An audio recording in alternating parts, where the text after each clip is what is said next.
السلام عليكم ورحمة الله وبركاته. إن الحمد لله نحمده ونستعينه ونستغفره ونعوذ به من شرور أنفسنا ومن سيئات أعمالنا. من يهده الله فلا مضل له ومن يضلل فلا هادي له. أشهد أن لا إله إلا الله وحده لا شريك له وأشهد أن محمدا عبده ورسوله لا نبي بعده. يا أيها الذين آمنوا اتقوا الله حق تقاته ولا تموتن إلا وأنتم مسلمون.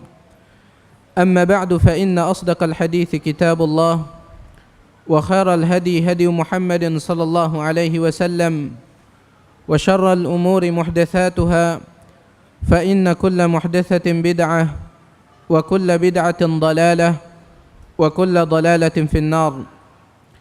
إخواني معاشر المسلمين والmuslimat rahimani wa rahimakumullah.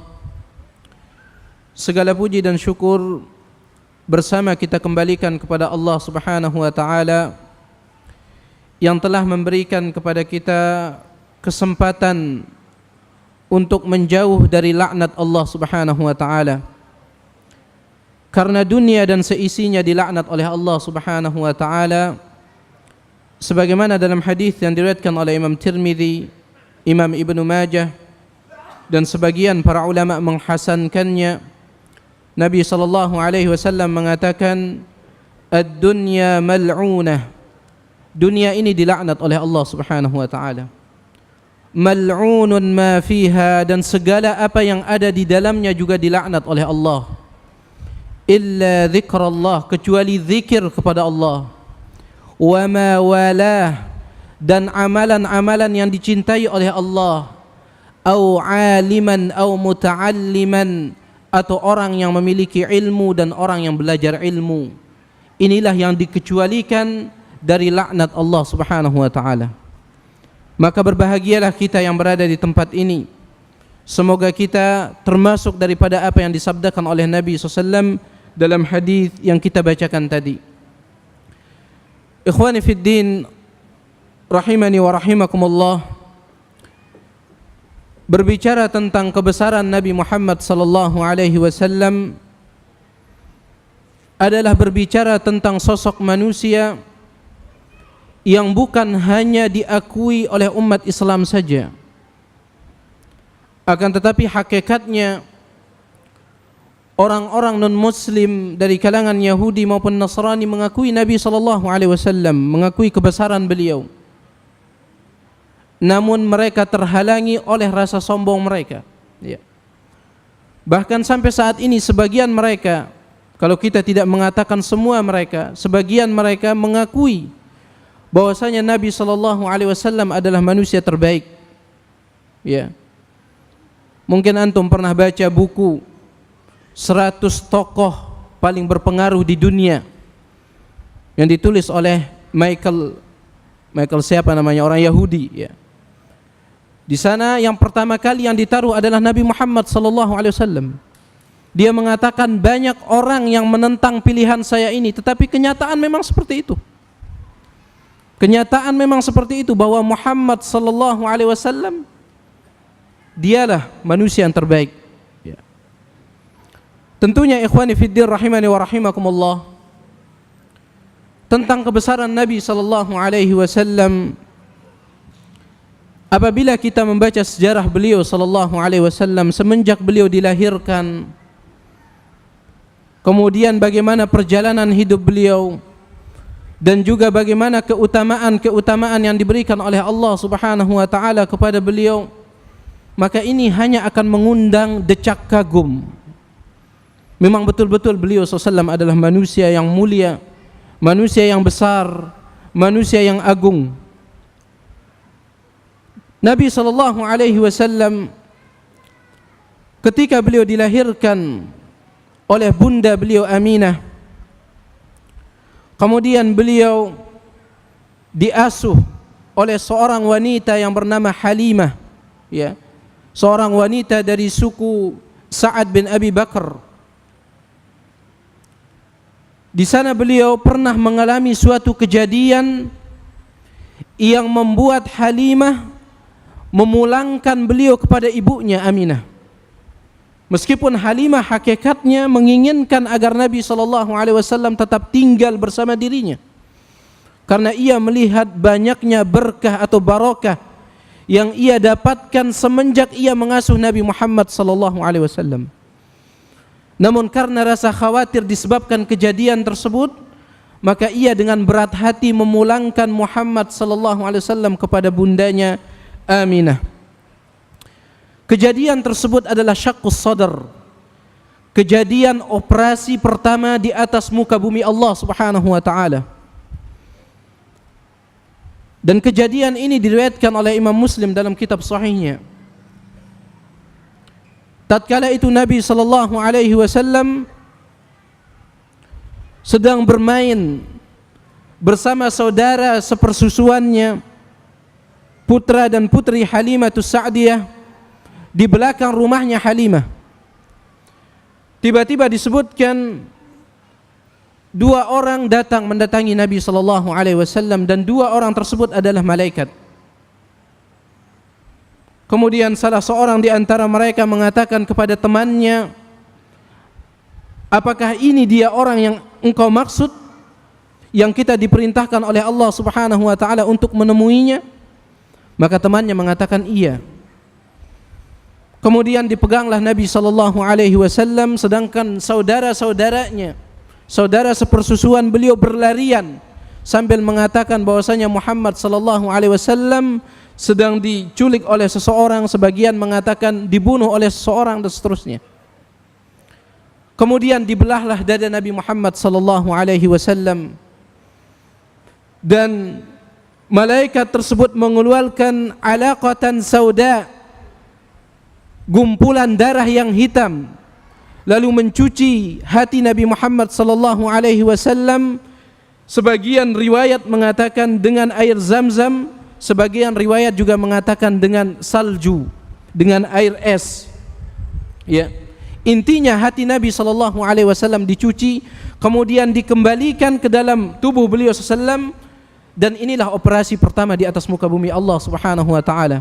Sampai-sampai Anas bin Malik radhiyallahu taala anhu mengatakan, ketika Nabi sallallahu alaihi wasallam beranjak dewasa atau setelah beliau diangkat menjadi nabi, aku pernah melihat athar, bekas bagaimana operasi Nabi sallallahu alaihi wasallam. Hati beliau sallallahu alaihi wasallam dicuci.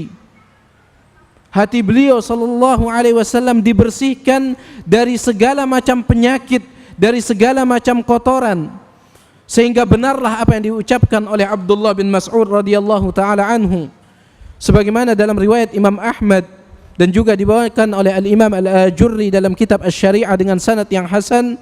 Abdullah bin Mas'ud mengatakan, innallaha nadhara fi qulubil ibad, sesungguhnya Allah Subhanahu wa taala melihat semua hati makhluknya.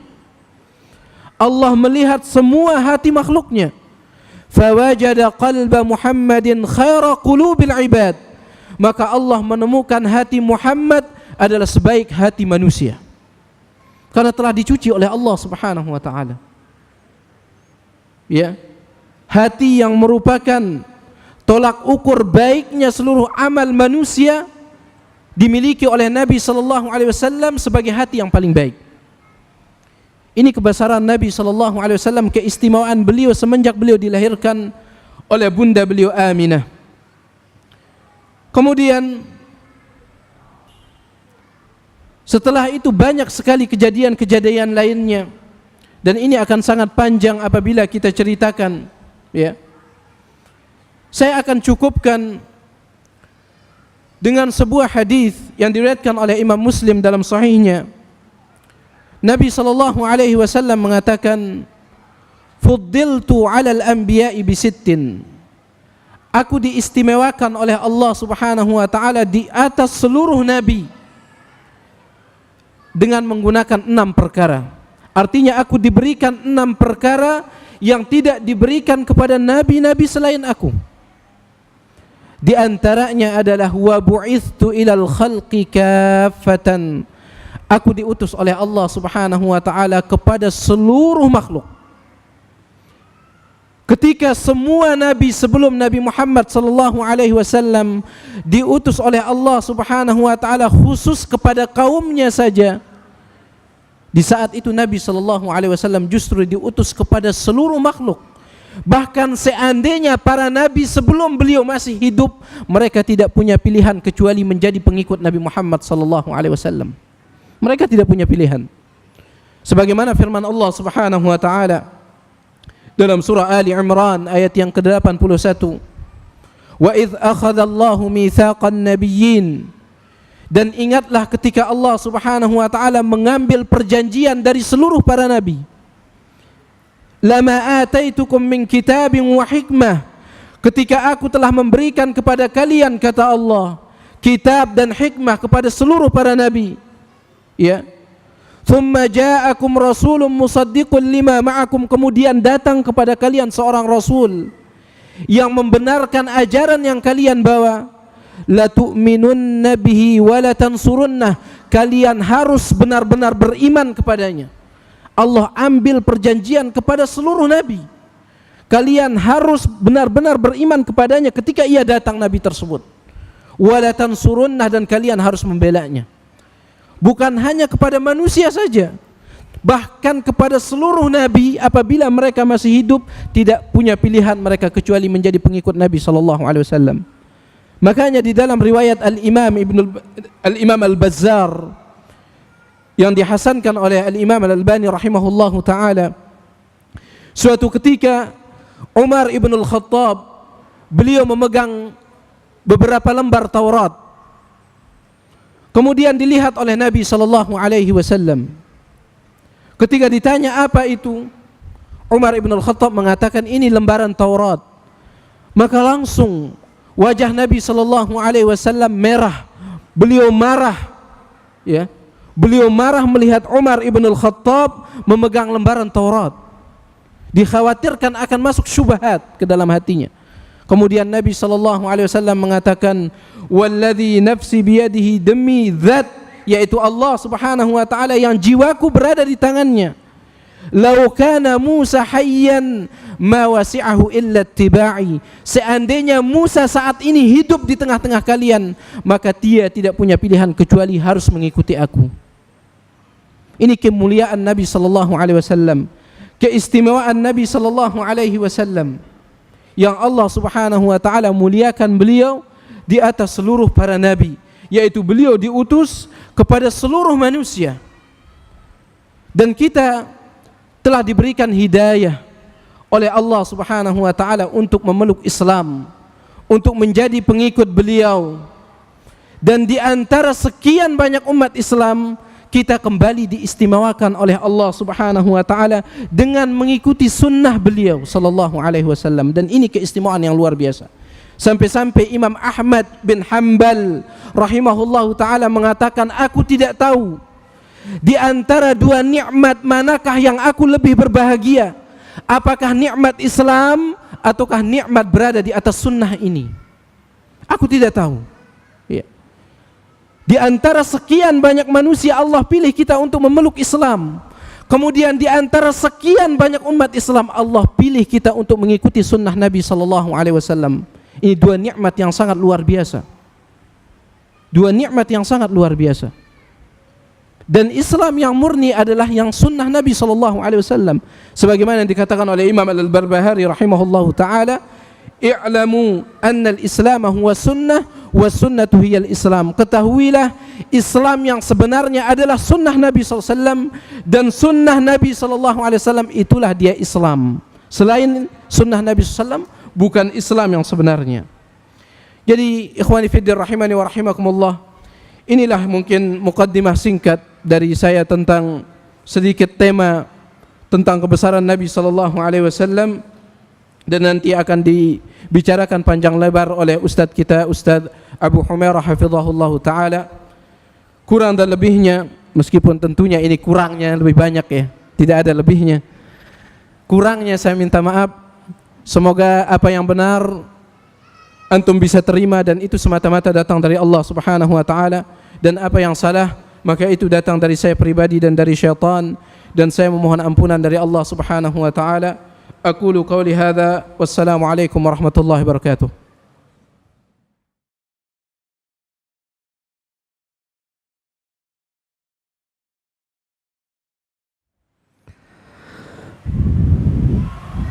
Assalamualaikum warahmatullahi wabarakatuh.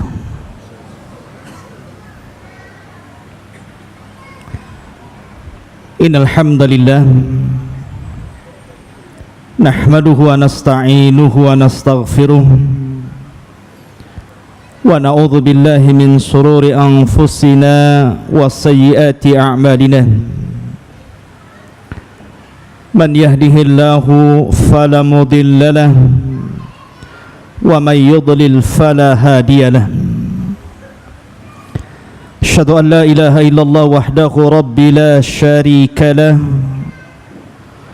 wa asyhadu anna Muhammadan abduhu wa rasuluhu wa safiyuhu wa khaliluhu arsalahu Allahu rahmatan lil alamin wa akhrajan nasa minadh dhulumati ilan nur, amma ba'du. Ma'asyiral muslimin wal muslimat rahimani wa rahimakumullah. Alhamdulillah, segala puja dan puji hanya milik Allah Subhanahu wa taala, karena pada malam hari ini kembali Allah Subhanahu wa taala berikan nikmat kepada kita sehingga kita bisa berkumpul bermajlis ilmu di salah satu rumah daripada rumah-rumah Allah Azza wa Jal, yang mungkin ada sebagian kita yang Allah berikan kesempatan namun Allah tidak berikan hidayah sehingga tidak datang ke majlis ilmu. Dan ini sebuah nikmat yang sangat besar, karena tidak ada majlis yang lebih mulia daripada majlis ilmu. Salawat dan salam tak lupa saya haturkan kepada baginda alam Nabi yang mulia alaihi salatu wassalam. Allahumma salli ala Muhammad wa ala alihi wa sahbihi wa man sara ala nahjihi ila yaumiddin. Ma'asyiral muslimin rahimani wa rahimakumullah. Tema pada malam hari ini mengenal akan kebesaran Rasul kita Muhammad sallallahu alaihi wasallam. Dan tadi di muqaddimah Ustaz Zainul Arifin sudah menyinggung sedikit dan tentu kurangnya banyak tentang mengenal Nabi kita Muhammad sallallahu alaihi wasallam. Karena di zaman sekarang terkadang artis lebih dikenal daripada ulama, bahkan nabinya. Kalau cerita artis, subhanallah, terutama ibu-ibu ya, dia tahu sampai siapa selingkuhannya, siapa calonnya, dan begitu seterusnya, sampai ke alamat rumahnya dia tahu ya. Tapi kalau cerita nabinya, terkadang dia tidak tahu. Sampai ada seseorang ditanya siapa Abu Bakar, katanya dia nabi saya, katanya. Dia tidak paham gitu kan. Ma'asyiral muslimin rahimani wa rahimakumullah. Dan ini musibah ikhwan. Kalau yang tidak paham itu orang kafir, itu sudah musibah. Bagaimana pula yang tidak paham orang Islam, maka musibahnya lebih besar ya. Kita akan menyinggung sedikit tentang bahwa Nabi kita Muhammad sallallahu alaihi wasallam adalah sosok terbaik yang Allah Subhanahu wa taala utus, bahkan lebih baik daripada para nabi dan rasul. Tadi sudah disinggung bahwa salah satu kelebihannya, kalau Nabi sallallahu alaihi wasallam diutus kepada seluruh umat manusia dan jinnya sekalian. Tapi kalau Rasul sebelum Muhammad sallallahu alaihi wasallam hanya diutus kepada kaum di zamannya dan tidak menyentuh para jin, hanya manusia saja. Ikhwatu fiddin yang dimuliakan Allah Azza wa Jalla, sering saya katakan kepada antum, baik di majelis ini atau majelis-majelis yang lainnya, bahwa jumlah para nabi dan rasul itu banyak.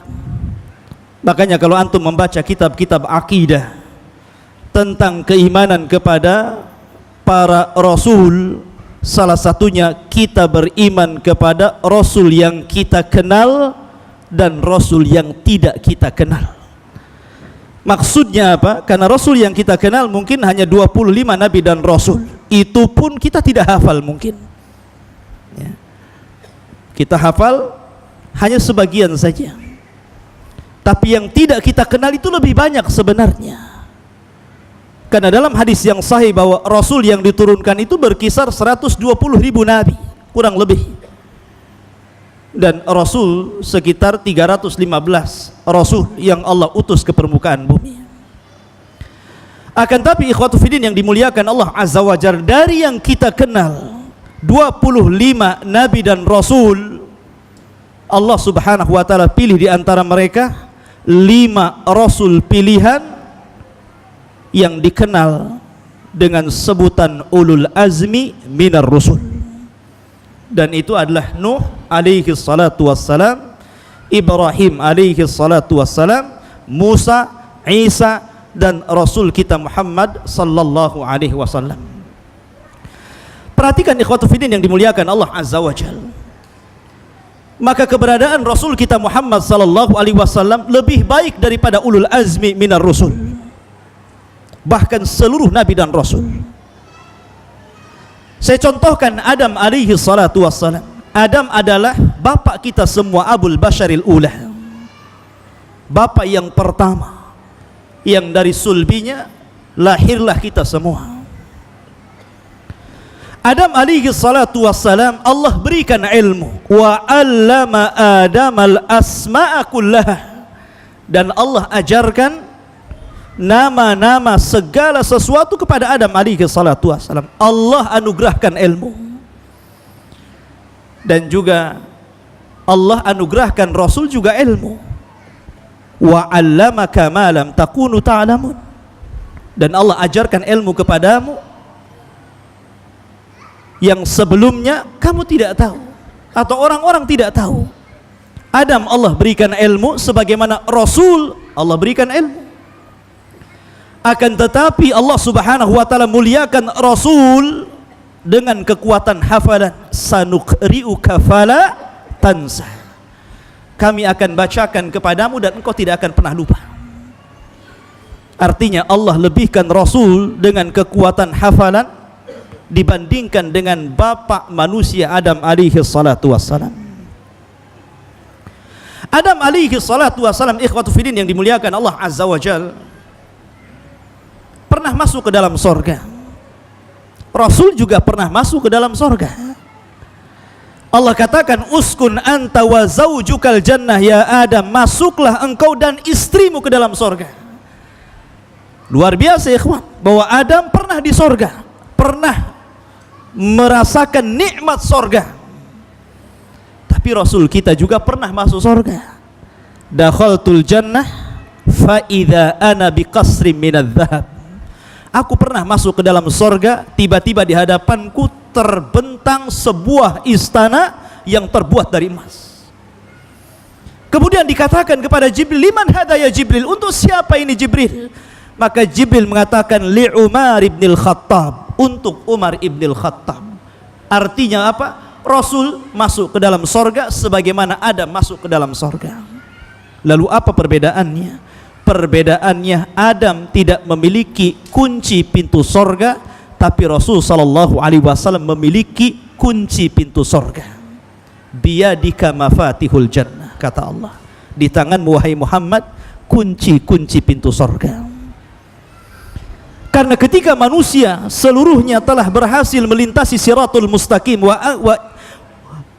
wa imminkum illa wariduha, ya, kalian akan melewati siratal mustaqim. Seluruh manusia tidak bisa masuk ke dalam sorga, padahal mereka pasti masuk sorga.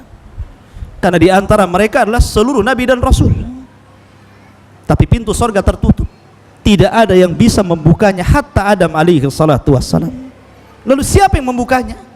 Rasul kita Muhammad sallallahu alaihi wasallam. Kata malaikat Ridwan, bika umirtu alla aftah li ahadin qablak.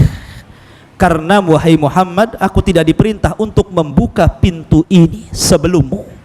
Artinya bahwa Nabi sallallahu alaihi wasallam diberikan syafaatul khas, syafaat khusus, bahwa orang-orang yang diponis masuk surga tidak bisa masuk surga kecuali Rasul yang memasukkan lewat pintunya. Ini menunjukkan bahwa Rasul lebih hebat daripada Adam alaihis salatu wassalam. Ma'asyiral muslimin rahimani wa rahimakumullah. Kita kembali kepada ulul azmi minar rusul. Kita tahu bahwa ulul azmi yang pertama siapa? Nuh alaihis salatu wassalam. Bahkan dia bukan hanya ulul azmi yang pertama, tapi awwalur rusul, rasul yang pertama. Ada yang mengatakan bahwa rasul itu ada dua. Sebagian ulama mengatakan rasul itu ada dua. Rasul yang diutus kepada kaum yang tidak bertentangan akidahnya, dan rasul yang diutus kepada kaum yang bertentangan akidahnya. Ada yang mengatakan bahwa rasul yang diutus kepada kaum yang tidak bertentangan akidahnya seperti Adam, Syith, Idris.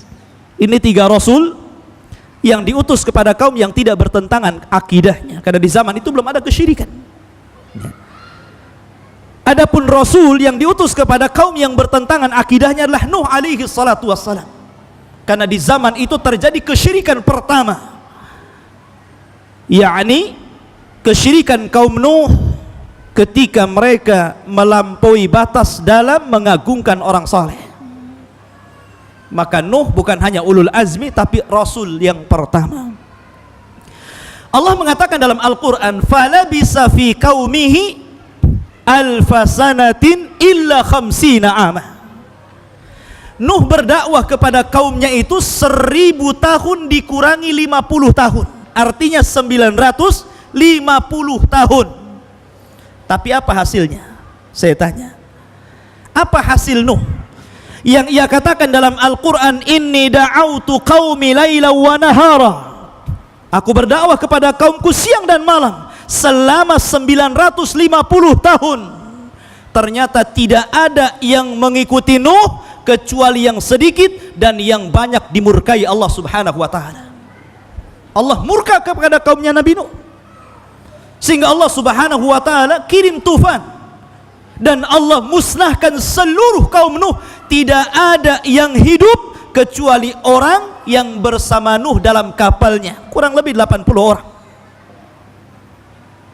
Seluruhnya meninggal.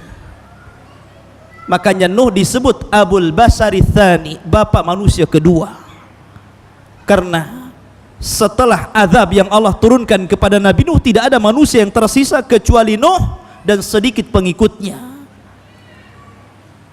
Dan seluruh keturunan manusia adalah dari keturunan Nuh, Syam, Ham, dan Yafis ibn Nuh alaihi salatu wassalam. Tapi kalau kita melihat dakwah Rasul, Rasul berdakwah berapa tahun? 23 tahun. Itu Rasul berdakwah 23 tahun, sangat singkat. Setelah 40 tahun beliau kemudian diangkat menjadi Nabi dan Rasul di usia 40 tahun. Beliau berdakwah 10 tahun di kota Madinah, dan berdakwah di kota Mekah, dan berdakwah 13 tahun di kota Madinah. Hanya 23 tahun berdakwah, tidak lebih tidak kurang. Sementara Nuh 950 tahun, kan perbandingan yang jauh. Tapi apa hasilnya? Hasilnya Nabi SAW mampu mentauhidkan negeri Mekah dan negeri Madinah. Idza jaa nasrullahi wal fath wa ra'aitan nasa yadkhuluna fi dinillahi afwaja. Berbondong-bondong masuk Islam, ribuan masuk Islam. Bahkan di zaman masih generasi Rasul dan sahabat, negara besar sebesar Persia jatuh ke tangan kaum muslimin di era Khalifah Amirul Mukminin Umar ibn al-Khattab radhiyallahu anhu, yang sebelumnya sudah disyaratkan Rasul bahwa Kisra dan Kaisar atau Persia dan Romawi akan jatuh ke tangan kaum muslimin. Dalam 23 tahun, waktu yang sangat singkat, Rasul mampu mentauhidkan kaumnya. Artinya apa? Rasul lebih hebat daripada Nuh alaihi salatu wassalam. Padahal waktu dulu 1 hari lebih panjang daripada waktu sekarang. Dulu 1 hari itu panjang, ikhwan. Kalau sekarang satu hari ini pendek, tahu-tahu duhur, asar, maghrib, subuh, duhur lagi. Ya. Karena semakin dekat dengan kiamat itu waktu semakin pendek. Makanya ada sebagian para ulama mengatakan, kenapa di masa Imam Nawawi yang usianya kurang lebih 40 tahun dia meninggal tapi memiliki karya yang luar biasa, karena mungkin satu hari di zaman Imam Nawawi lebih panjang daripada satu hari di zaman sekarang. Ya. Apalagi satu hari di zaman Nabi Nuh, tentu lebih panjang lagi.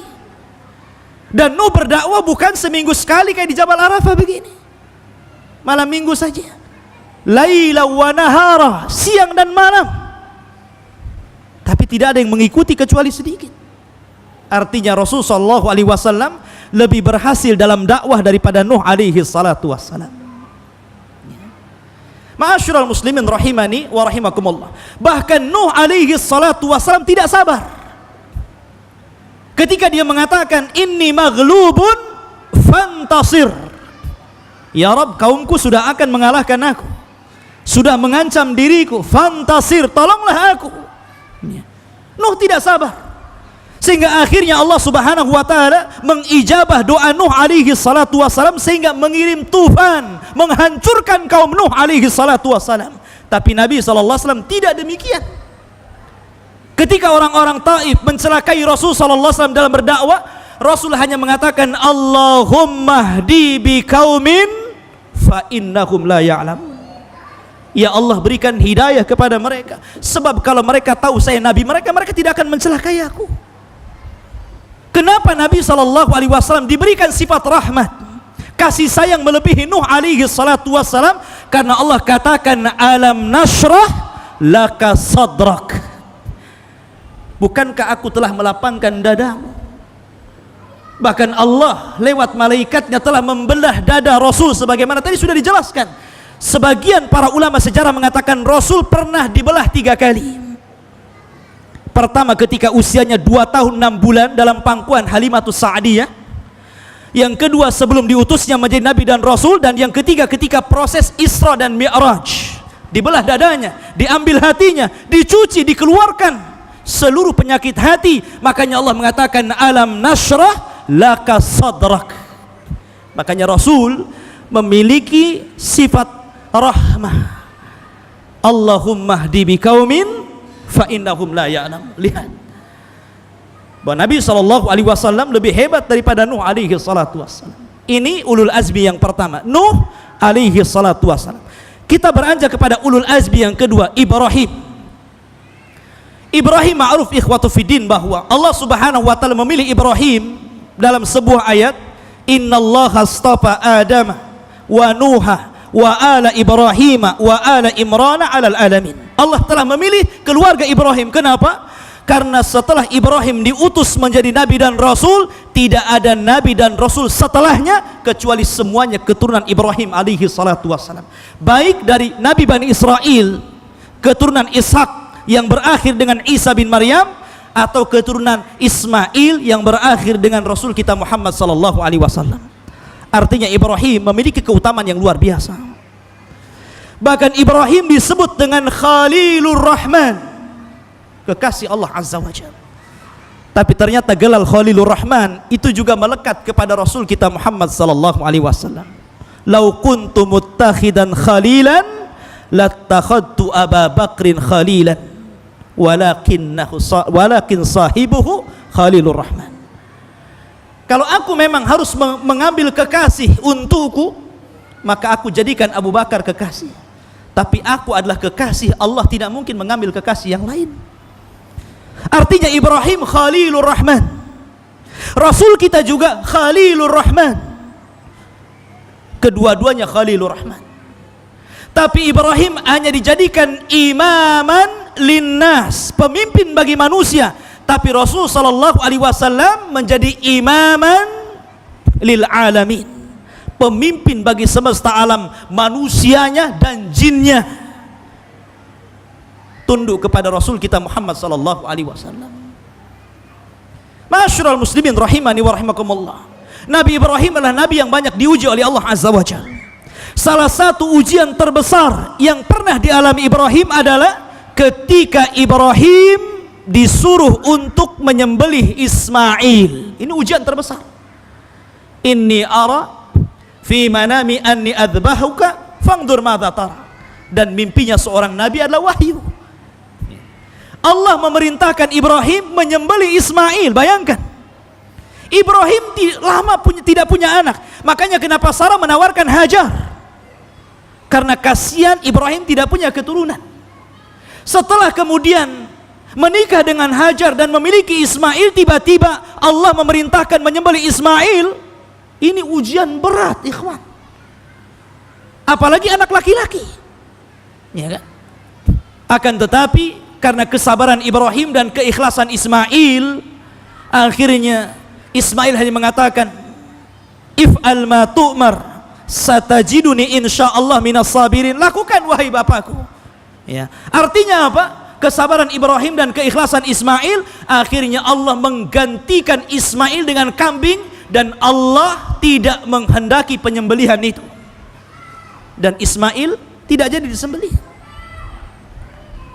Tapi lihat Rasul kita Muhammad sallallahu alaihi wasallam, walaupun Rasul tidak diperintah untuk menyembelih putra-putranya, walaupun Rasul tidak diperintah untuk menyembelih putri-putrinya, ja'al khabar, datang kabar kepada Rasul bahwa seluruh putra Rasul meninggal sebelum Rasul sallallahu alaihi wasallam meninggal. Bahkan meninggalnya di usia mereka sangat kecil. Baik Qasim, Abdullah, Ibrahim, semua meninggal di usia mereka masih bayi. Dan ketika itu anak laki-laki sangat berharga, karena kebiasaan tradisi orang kafir Quraisy membunuh anak wanita hidup-hidup. Apabila lahir anak laki-laki, bangganya luar biasa. Tapi apabila lahir anak wanita, kecewanya luar biasa. Makanya timbul tradisi mengubur anak wanita hidup-hidup di zaman itu. Maka ketika Nabi SAW ditinggal meninggal anak-anak laki-lakinya, ini sebuah hal yang sangat menyedihkan bagi Rasul. Makanya apalagi kemudian dicela oleh orang-orang Quraisy, butira Muhammad, butira Muhammad. Lihat, Muhammad sudah hilang nasalnya, sudah hilang keturunannya, tidak ada lagi yang meneruskan keturunannya. Maka Allah Subhanahu wa taala turunkan, inna a'tainakal kautsar fashalli li rabbika wanhar inna sya'ni'aka huwal abtar. Yang mencelamu ya Muhammad, dialah yang abtar, dialah yang terputus keturunannya. Karena Allah mengatakan, maka Muhammadun aba ahadin mirrijalikum. Muhammad itu bukan bapak dari seseorang, tapi dia bapak bagi umatnya. Ketika istri-istrinya ummahatul mukminin, maka Rasul sallallahu alaihi wasallam adalah abul mukminin. Ketika seluruh istri Nabi adalah ibu bagi kaum mukminin, maka Rasul adalah bapak bagi kaum muslimin. Bapak kita. Walaupun anaknya sudah meninggal, tapi dia bapak bagi umatnya, sebagaimana istrinya ibu dari umatnya. Inna syani'aka huwal abtar. Yang mencelamu yang abtar, yang terputus naselnya. Tapi Rasul tidak pernah terputus karena dia bapak bagi seluruh umatnya. Makanya kita kenal nama beliau di seantero dunia. Banyak anak-anak kaum muslimin dikasih nama Muhammad, Ahmad, Muhammad, Ahmad, Muhammad ini, Muhammad itu, Ahmad ini, Ahmad itu. Yang masuk Islam juga Michael, Ahmad, Michael, Muhammad, Michael gitu kan. Diganti namanya sehingga nama Muhammad dikenal, ya, di benua manapun dikenal nama Muhammad sallallahu alaihi wasallam. Inna syani'aka huwal abtar. Artinya ikhwatu fiddin yang dimuliakan Allah azza wajal, musibah yang diderita Rasul lebih hebat daripada musibah yang diderita Ibrahim, karena Ismail tidak jadi disembelih, tapi putra Nabi sallallahu alaihi wasallam meninggal semuanya, meninggalkan ayahandanya Rasul kita Muhammad sallallahu alaihi wasallam. Bahkan putri-putrinya juga demikian, kecuali Fatimah meninggal 6 bulan setelah Rasul meninggal. Ma'asyiral muslimin rahimani wa rahimakumullah. Ini Ibrahim alaihi salatu wassalam. Kalau Ibrahim alaihi salatu wassalam diletakkan, diangkat oleh Allah azza wa jalla sampai ke Baitul Ma'mur, ya, Ibrahim berada di tiang Baitul Ma'mur bersama anak-anak. Ada yang mengatakan anak-anak yang mengitari Ibrahim itu anak-anak orang kafir yang meninggal dunia. Dan juga ada yang mengatakan bahwa anak-anak orang kafir yang meninggal dunia kelak di sorga akan menjadi pembantu ghilman. Ya. Yatufuna alaihim wildanun mukhalladun. Ada yang mengatakan bahwa anak-anak orang kafir yang belum balik meninggal, maka mereka akan jadi ghilman, jadi wildan, jadi para pembantu di sorga. Dan sekarang mereka sedang mengitari Ibrahim yang sedang bersandar di tiang Baitul Ma'mur.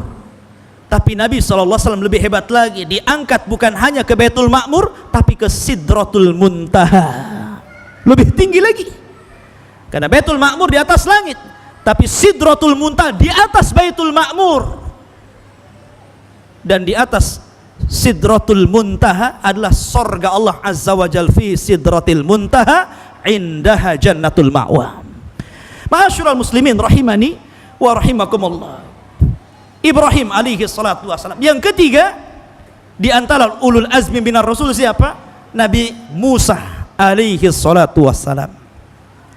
Nabi Musa alaihi salatu wassalam, ikhwan, adalah nabi yang Allah berikan keutamaan yang banyak. Allah berikan kitab yang banyak. Selain kitab Taurat, Allah berikan 10 sahifah kepada Musa alaihi salatu wassalam, sebagaimana Allah mengatakan suhufi Ibrahim wa Musa. Jadi Musa diberikan suhuf dan juga kitab Taurat. Lah di antara gelar yang ma'ruf kepada Musa adalah kalimullah, wa kallamallahu Musa taklima. Dan Allah mengajak dialog Musa. Artinya Musa itu nabi yang banyak diajak dialog oleh Allah tanpa perantara Jibril, langsung ya. Tapi kita katakan bahwa di antara nabi dan rasul yang pernah berdialog dengan Allah tanpa perantara bukan hanya Musa. Adam alaihi salatu wasallam pernah berdialog dengan Allah, termasuk Rasul kita Muhammad sallallahu alaihi wasallam. Akan tetapi walaupun Musa berdialog dengan Allah, kemudian Rasul kita Muhammad berdialog dengan Allah, mana yang lebih utama? Kita katakan lihat di mana tempatnya. Kalau Musa berdialog dengan Allah di Bukit Tur Sina, Jabal Tur. Tapi Nabi sallallahu alaihi wasallam berdialog di mana? Di Sidratil Muntaha. Lebih hebat lagi, berdialog di Sidratil Muntaha. Bahkan ketika Nabi SAW dimi'rajkan oleh Allah Azza wa Jalla sampai ke Sidratil Muntaha, kemudian di antara isi dialognya Nabi SAW mengatakan at-tahiyatu lillah, at-tayyibatu was-salawatu lillah. Maka Allah berfirman kepada Rasul, assalamu alayka ayyuhan nabi wa rahmatullahi wa barakatuh. Maka Rasul menjawab, assalamu alayna wa ala ibadillahi salihin. Maka malaikat Jibril langsung mengatakan, asyhadu an la ilaha illallah wa asyhadu anna Muhammadar Rasulullah. Maka langit bergetar, arsy Allah bergetar, dan malaikat bersalawat kepada Rasul, innallaha wa malaikatahu yusalluna 'alan nabi. Dan ternyata dialog itu menjadi doa tasyahud bagi kita dalam setiap salat kita. Dialog Rasul itu menjadi doa tasyahud kita, tahiyat, syahadat, salawat. Rasul berdialog di Sidratil Muntaha, tapi Musa berdialog di mana? Bukit Tur Sina. Lebih mulia mana? Lebih mulia Rasul sallallahu alaihi wasallam. Nabi Musa alaihi salatu wasallam diberikan mukjizat berupa apa? Tangannya bercahaya. Kalau tangannya dimasukkan ke jaibnya, ke pesaknya, dikeluarkan, maka bisa bercahaya, sehingga Musa bisa berjalan di atas kegelapan. Maka cukuplah hadis tentang Tufail ibn Amr ad-Dausi radhiyallahu anhu. Ada seorang sahabat namanya Tufail ibn Amr ad-Dausi dari suku Daus, salah satu suku Abu Hurairah radhiyallahu anhu. Abu Hurairah Abdurrahman bin Sakhar itu dari suku Daus, dan dia masuk Islam dari tangan Tufail bin Amr ya. Lah Tufail ini ikhwatu fiddin, kata Nabi SAW, ya Rasulullah, murni perintahkan kepadaku apa yang harus aku lakukan kepada kaumku. Maka Rasul mengatakan, serulah kaummu kepada asyhadu an la ilaha illallah wa anni rasulullah, ajak mereka masuk Islam. Kemudian Tufail ibn Amr ad-Dausi mengatakan, ya Rasul, ij'al li ayah, ud'ullah an yaj'al li ayah, berdoalah kepada Allah agar Allah menjadikan sebuah tanda-tanda bagiku. Maka Rasul mengatakan, idhab, pergi saja, nanti Allah akan jadikan bagimu tanda-tanda itu. Maka Tufail ibn Amr ad-Dausi pun berangkat menuju negeri Daus. Di tengah jalan ikhwatu fiddin, tiba-tiba dia melintasi daerah yang sangat gelap. Dia tidak bisa berjalan. Tiba-tiba dia usap wajahnya dan wajahnya menjadi bersinar seperti baterai kalau antum bersorot gitu kan. Jadi kalau dia melihat ke kiri, maka cahayanya ke kiri. Kalau melihat ke kanan, cahayanya ke kanan. Tapi kata Tufail di sini mengatakan, ya Allah, kalau ini terus demikian akan menjadi syubhat bagi kaumku. Pindahkan, jangan di wajahku. Maka kemudian Allah memindahkan di tangannya. Ya kan? Akhirnya dia pun takut kepada kaumnya. Ya Allah, pindahkan, jangan di tanganku. Maka Allah pindahkan di lisannya. Jadi setiap dia bicara ikhwatu fiddin yang dimuliakan Allah Azza wa Jalla, seolah-olah ada cahaya. Dan itu yang menjadikan negeri Daus hampir sebagian besar masuk Islam karena hidayah Tufail. Salah satunya Abu Hurairah radhiyallahu anhu. Lihat, cukuplah kalau itu mukjizat cahaya yang ada di tangan Musa, maka sahabat Rasul juga demikian. Dan Rasul lebih mulia daripada sahabatnya. Kemudian Musa diberikan tongkat oleh Nabi Syuaib, yang konon bahwa tongkat ini milik Nabi Adam alaihi salatu wassalam yang diambil dari sorga. Dan tongkat itu salah satu mukjizat Nabi Musa alaihi salatu wassalam. Ketika dia dikejar bersama Bani Israel oleh kaum Kipti, kaum Fir'aun, kemudian terhalang dengan lautan, maka Allah suruh memukul lautan dengan tongkatnya, tiba-tiba terbelah lautan. Subhanallah, mukjizat yang sangat besar, bisa membelah lautan. Kalau begitu Musa lebih hebat daripada Rasul. Tunggu dulu, Rasul lebih hebat daripada Musa. Rasul bukan hanya membelah lautan, tapi Rasul membelah bulan. Bulan dibelah, ikhwan. Ketika orang-orang Quraisy datang kepada Rasul, kalau engkau seorang nabi, tunjukkan mukjizatmu. Maka Rasul mengisyaratkan dengan telunjuknya, bukan dengan tongkat, telunjuk. Mengisyaratkan kepada bulan, berdoa kepada Allah agar bulan terbelah menjadi dua. Maka tiba-tiba insyaqqal qamar, bulan terbelah menjadi dua, yang satu tetap di porosnya, yang satu jatuh, dan seluruh manusia melihatnya. Sementara terbelah lautan, tidak semua orang yang menyaksikan kecuali yang melihatnya saja. Lebih hebat mana? Terbelah bulan atau terbelah lautan? Terbelah bulan, ikhwan, lebih hebat daripada terbelah lautan. Ma'asyiral muslimin rahimani wa rahimakumullah.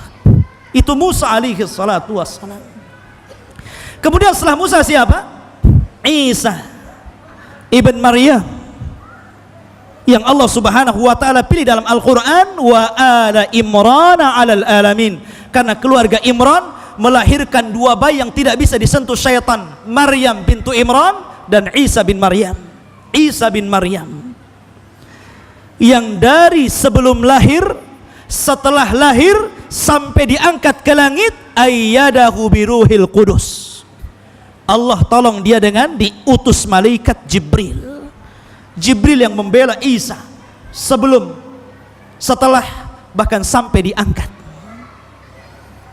Bahkan Jibrilah yang membawa ruhnya Isa dihantar ke perut Maryam. Karena malaikat Jibril adalah pemimpin malaikat pembawa ruh. Bukan hanya menurunkan wahyu saja, tapi tugas Jibril banyak. Salah satunya apa?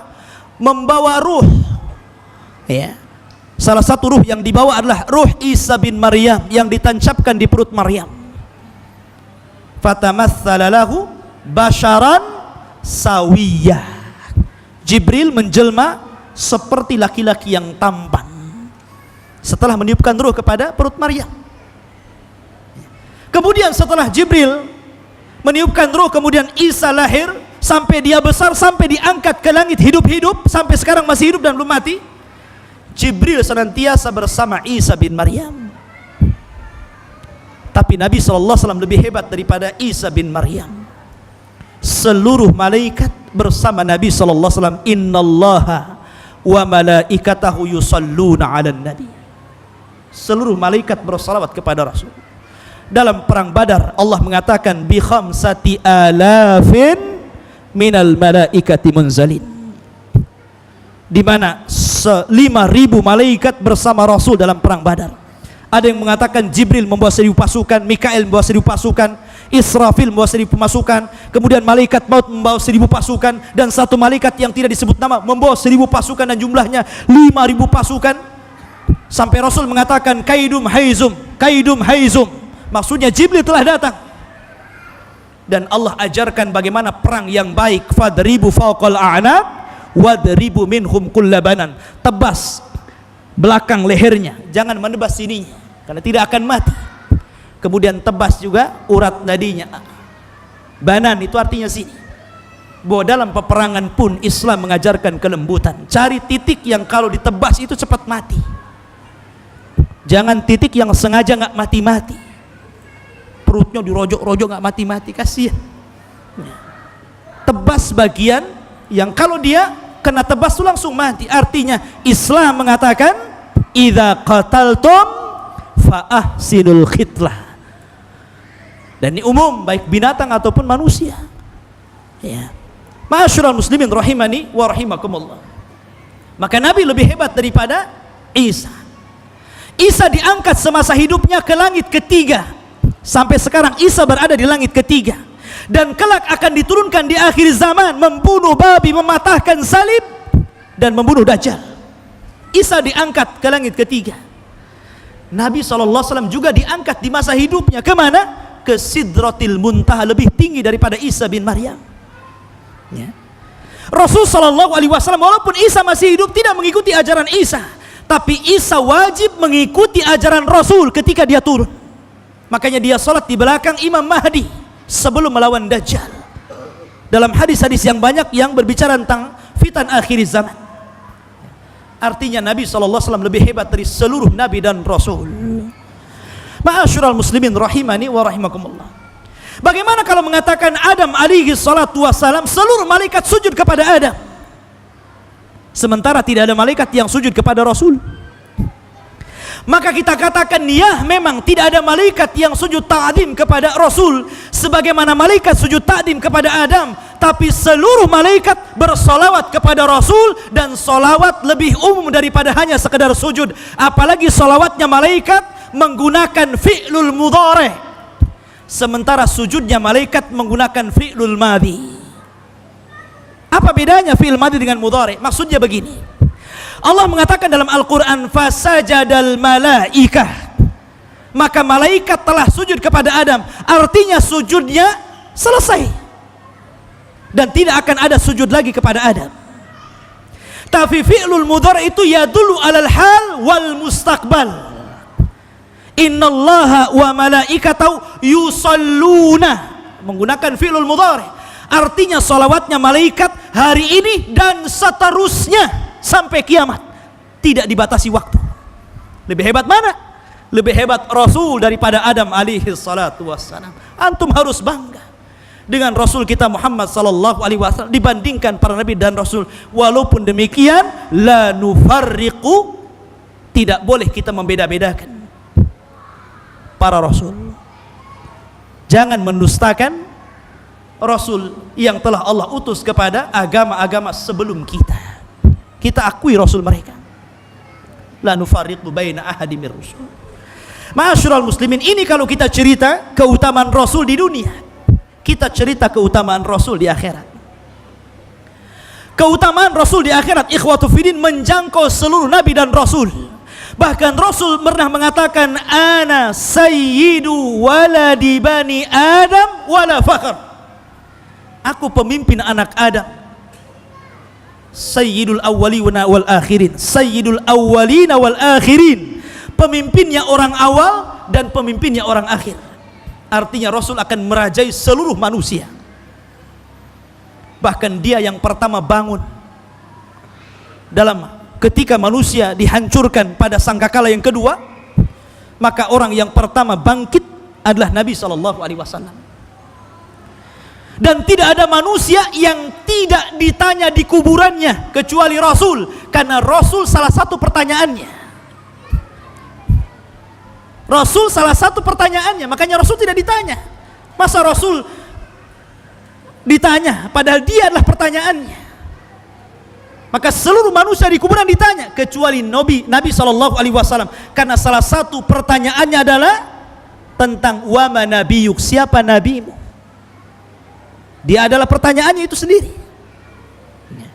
Bahkan ikhwatu fiddin, syafaatul uzma yang merupakan maqamah mahmuda ada di tangan Nabi SAW.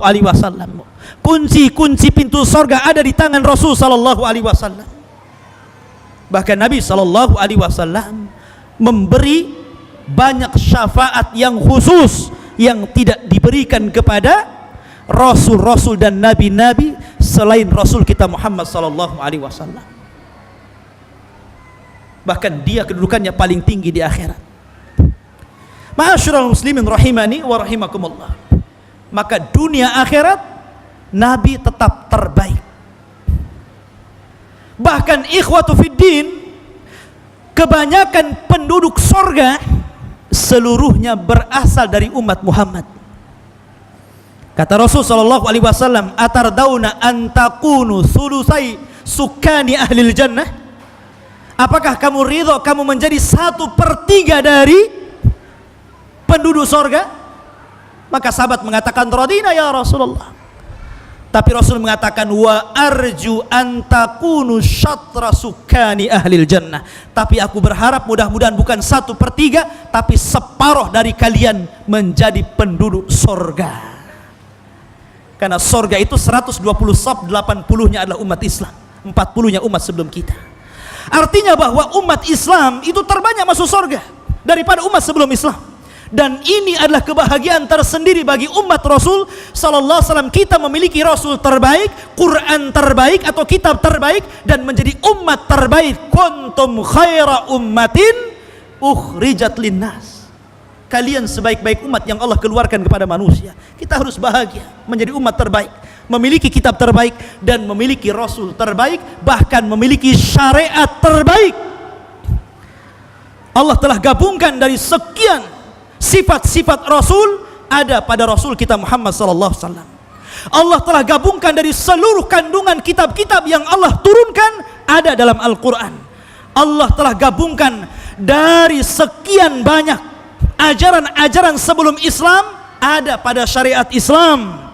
Dan Allah telah jadikan umat ini umat terbaik dari seluruh umat, bahkan ulama umat Islam ka'ambiya Bani Israel, seperti Nabi Bani Israel. Ikhwatu fiddin yang dimuliakan Allah Azza wa Jalla.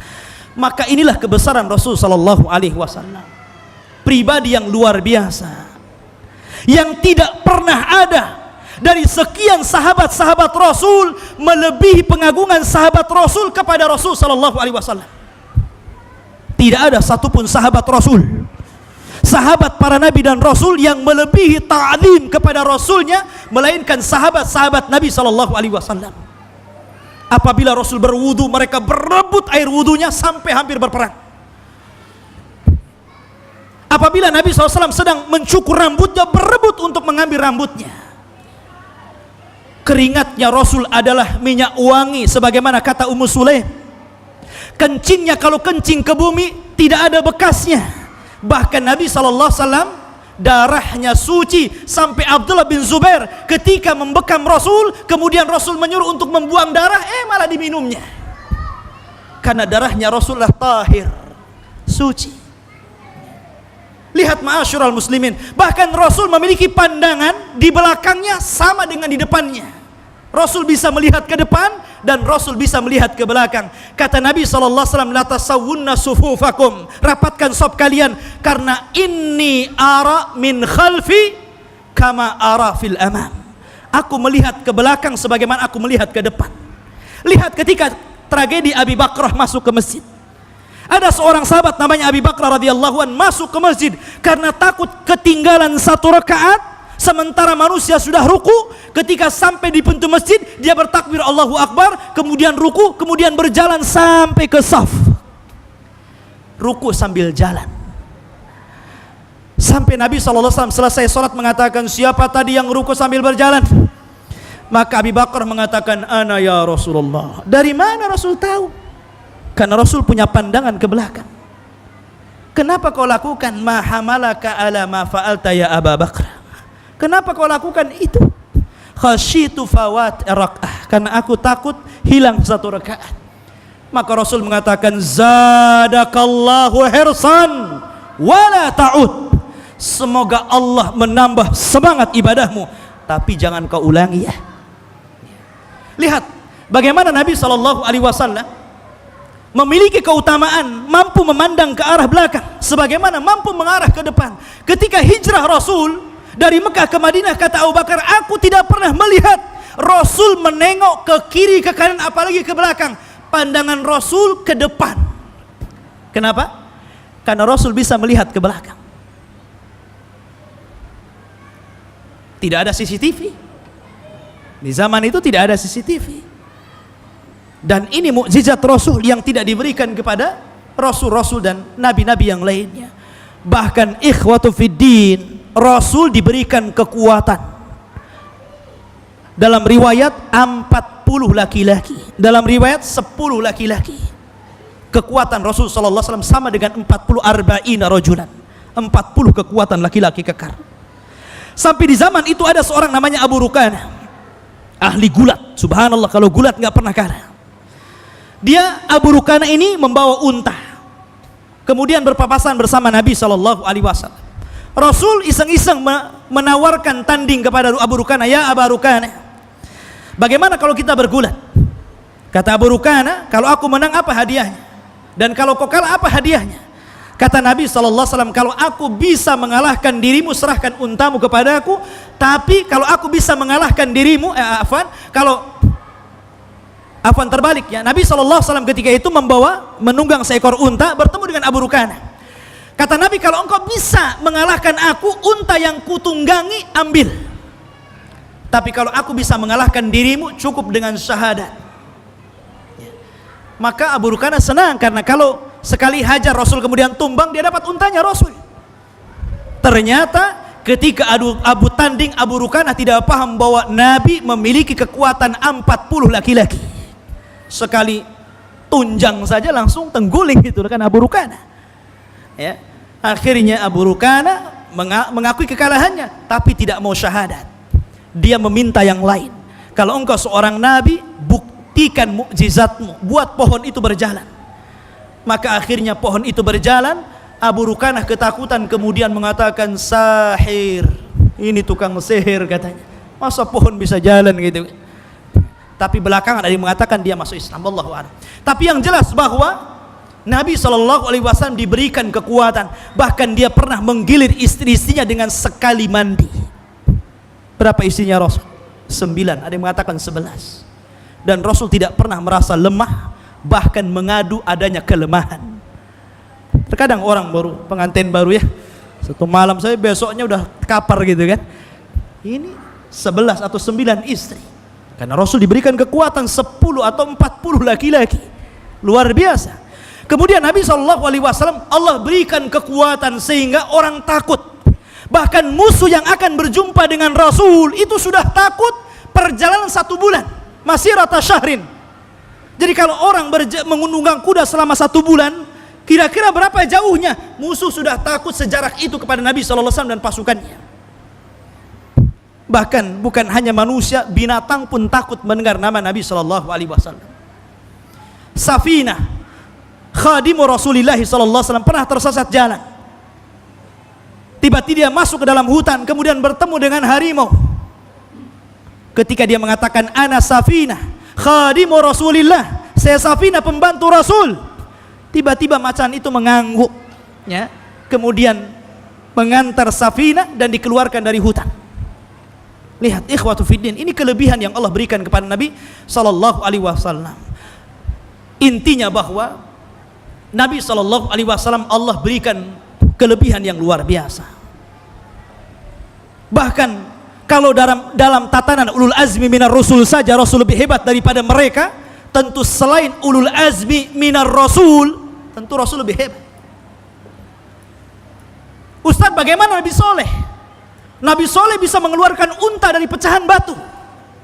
Lihat, ketika kaumnya mengatakan, ya Saleh, kalau engkau seorang nabi, keluarkan unta dari batu ini.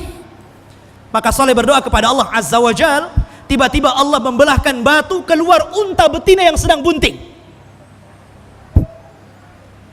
Ini hebat. Kalau gitu soleh lebih hebat daripada Rasul kita Muhammad SAW. Tidak.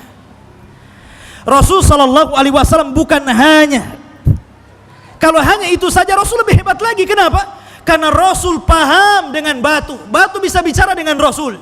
Pohon bisa bicara dengan Rasul. Bahkan Rasul mengatakan, aku mengenal pohon-pohon yang mengucapkan salam sebelum aku diutus di kota Mekah. Bahkan tidak ada satupun pohon dan tidak ada satupun batu kecuali bersalam kepada Rasul Sallallahu Alaihi Wasallam. Kata seorang rahib yang berjumpa dengan Abu Talib dalam perjalanan menuju Syam,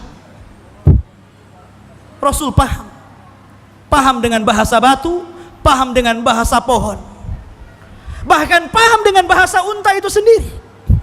Imam Ahmad menyebutkan dalam musnadnya dari Anas bin Malik radhiyallahu an, kata Anas bin Malik radhiyallahu an, ketika Rasul menunggang khimar, keledainya, berjalan di ganggang kota Madinah, tiba-tiba ada seekor unta, falamma ra'al jamalu nabiyallah, ketika unta melihat Nabi Allah Azza wa Jal, tiba-tiba unta itu mengejar Rasul. Di hadapan Rasul tiba-tiba unta itu sujud menghadap Rasul Sallallahu Alaihi Wasallam. Kemudian ketika para sahabat melihat ada seekor unta sujud kepada Rasul, mereka mengatakan, ya Rasulullah, kalau unta itu sujud kepadamu, fanahnu ahaqqu bis sujud, kami lebih layak untuk sujud kepadamu daripada unta itu. Maka Rasul mengatakan, lau amur an yasjuda ahadun li ahadin la amartul mar'ata an tasjuda li zawjiha. Tidak, kalau Allah perintahkan aku agar kalian sujud kepada sama kalian, maka yang pertama aku perintahkan istri sujud kepada suami. Tapi itu tidak pernah diperintahkan. Maka Rasul mengatakan, man sahib hadal jamal, siapa pemilik unta ini? Faja'a fatan minal ansar, datang anak laki-laki dari Ansar mengatakan, ana ya Rasul, saya pemilik unta itu. Maka Rasul marah mengatakan, celaka engkau, wailaka ya fulan, ittaqillah ala hadhil bahimah allati malakakallahu iyak, fa innahu syaka alayya annaka tuji'uhu wa tut'ibuh. Lihat untamu, Allah telah kuasakan unta kepadamu, sementara dia mengadu kepadaku, engkau membuat dia lemah, membuat dia lelah, engkau hanya mempekerjakan tapi tidak pernah ngasih makan. Lihat, Rasul paham dengan bahasa unta, ya kan? Nabi Saleh hanya mengeluarkan unta tapi dia paham dengan bahasa unta. Allah buat paham bahasa batu, bahasa pohon. Nabi lebih hebat daripada Nabi Saleh alaihi salatu wassalam. Nabi Syuaib, Allah berikan mukjizat berupa apa? Berupa khatibul anbiya, ahli khutbah. Bahasa kita ini orator ulung, Nabi Syuaib ini. Dan dia Nabi Arab ketiga setelah Hud dan Saleh. Karena Nabi Arab itu cuma 4, Hud, Saleh, Syuaib, dan Rasul kita Muhammad sallallahu alaihi wasallam. Lah, Syuaib ini Allah berikan mukjizat fasih dalam bicara. Bahkan dikatakan khatibul anbiya, orator. Kalau dia bicara itu banyak orang yang terpukau dengan bahasanya. Tapi Rasul lebih hebat daripada Syuaib. Inni utitu jawami al-kalim, aku diberikan kalimat-kalimat yang singkat namun padat maknanya. Innamal a'malu binniyat, ya, min husnil islami mar'u tarku ma la ya'ni, macam-macam. Rasul kalau bicara itu pendek, tapi kalau kita dalami, bahkan ikhwatu fiddin, terkadang kalimat Rasul ulama harus mensarah berjilid-jilid untuk memahaminya, menjelaskannya. Karena bahasa Arab lah bahasa yang luar biasa. Dan Rasul sallallahu alaihi wasallam menggunakan bahasa Quran. Bahkan Imam Ibnul Qayyim mengarang satu kitab namanya Madarijus Salikin ala manazil iyyaka na'budu wa iyyaka nasta'in. Hanya menjelaskan iyyaka na'budu wa iyyaka nasta'in, 3 jilid beliau karang. Inni utitu jawami al-kalim, inni utitul kitab wa mislahu ma'a. Ya. Ma'asyiral muslimin rahimani wa rahimakumullah. Kita menjelaskan keagungan Rasul, ya memang kita tidak mungkin sejam 2 jam, tapi minimalnya secara garis besar bahwa kebesaran Nabi sallallahu alaihi wasallam menjangkau seluruh para nabi dan rasul, dan Anda harus berbangga dengan nabi kita Muhammad sallallahu alaihi wasallam. Pelajari sejarahnya, ajarkan kepada anak-anak kita.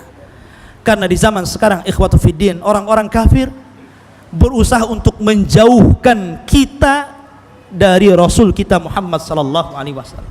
walaupun orang kafir tidak berhasil memurtadkan orang Islam, tapi minimalnya menjauhkan kita dari Nabi kita dan ajarannya dan sunnahnya, dan kita terjebak dalam menyelisih sunnah Nabi itu karena tidak mengenal Nabi kita Muhammad sallallahu alaihi wasallam.